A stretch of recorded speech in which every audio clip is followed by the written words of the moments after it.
बाज़ औक़ात हम कुरान मजीद की तौहीन कर रहे होते हैं और हमें इस बात का पता भी नहीं होता।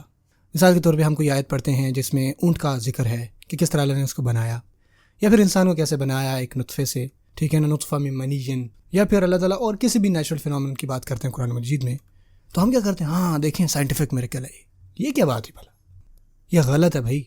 इसमें गलत ये है कि हमने साइंस को एक बना दिया है, ये ट्रुथ का पैरामीटर है, और कुरान मजीद को नाउज़ुबिल्लाह लिमिट कर दिया है। अब वो तो साइंस बदलती रहती है। मैंने पूरा साल गुजारा है फिलॉसफी ऑफ साइंस को पढ़ने में पोस्ट ग्रेड लेवल पर, और मैं आपको बता रहा हूँ साइंस में कोई सर्टेनिटी नहीं, कोई यकीनी बात नहीं है। आप खुद जाके गूगल करें, जाके लिखें साइंटिफिक रियलिज्म और साइंटिफिक एंटी रियलिज्म, इंस्ट्रूमेंटलिज्म, बहुत ज़्यादा डिस्कशन आपको मिलेगी कि क्या साइंटिफिक थ्योरीज जो हैं वो स्टेट ऑफ अफेयर्स को रिप्रेजेंट कर सकती हैं, क्या वो हमेशा सच बात ही कर रही होती हैं, या सिर्फ हम इसको यूज़फुल कह सकते हैं।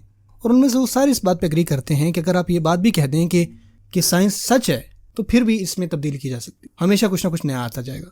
यकीन करें, मैं अब नोट्स है ना, मैं आपको दिखाता हूँ, लाके शेयर करता हूँ।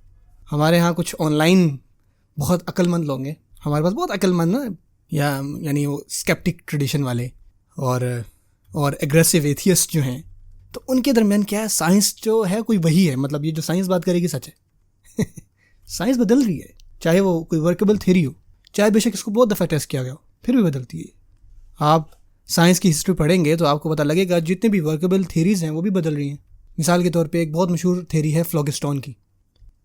वो बेसिकली ये थी कि एक चीज़ जो कि किसी चीज़ को आग लगा सकती है, और जब उसको आग लगती है ना तो उससे एक फ्लोगिस्टिकेटेड हवा निकलती है, फ्लोगिस्टिकेटेड एयर निकलती है। एक थ्योरी थी, ये 17वीं सदी तो चलती रही, इतनी अच्छी चलती रही कि डैन रदरफोर्ड जो है 1772 में या 1773 में उसने ये वर्केबल थ्योरी यूज़ की और उसने नाइट्रोजन को डिस्कवर किया।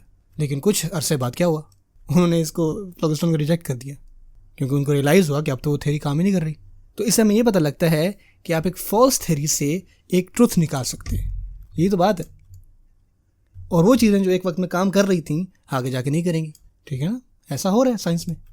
सो आपने ये बात समझनी है कि जब भी आप साइंस की फ़िलासफ़ी पढ़ रहे हैं या जब भी आप साइंस की हिस्ट्री पढ़ रहे हैं तो आप ये नहीं कहते कि ये एब्सोल्यूट यही बात है। हत्ता कि जब आप इंडक्शन भी पढ़ते हैं, जो कि एक मेथड है कि आप बेसिकली कैसे साइंटिफिक कंक्लूजन को फॉर्मुलेट करते हैं, तो आप ये देखते हो इंडक्शन जो है वो उसको सर्टेनिटी की ज़रूरत नहीं होती। आप पढ़ें डेविड ह्यूम को, और इसी वजह से ये लोग खुद जो है वेस्टर्न फ़िलासफ़ी को अब नहीं पढ़ रहे।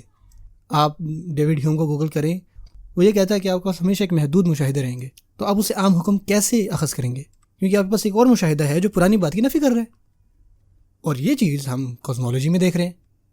पहले उन्होंने स्टेडी स्टेट थ्योरी को कहा, अब वो बिग बैंग थ्योरी के बारे में आ गए, और अब वो कह रहे हैं कि पता नहीं क्या हुआ था। अब वो पता तकरीबन 17 डिफरेंट मॉडल्स हैं सेम डाटा को एक्सप्लेन करने के लिए, और अभी भी उसको टेस्ट कर रहे हैं। ये आपकी साइंस है, ये साइंस में सच्चाई होती है।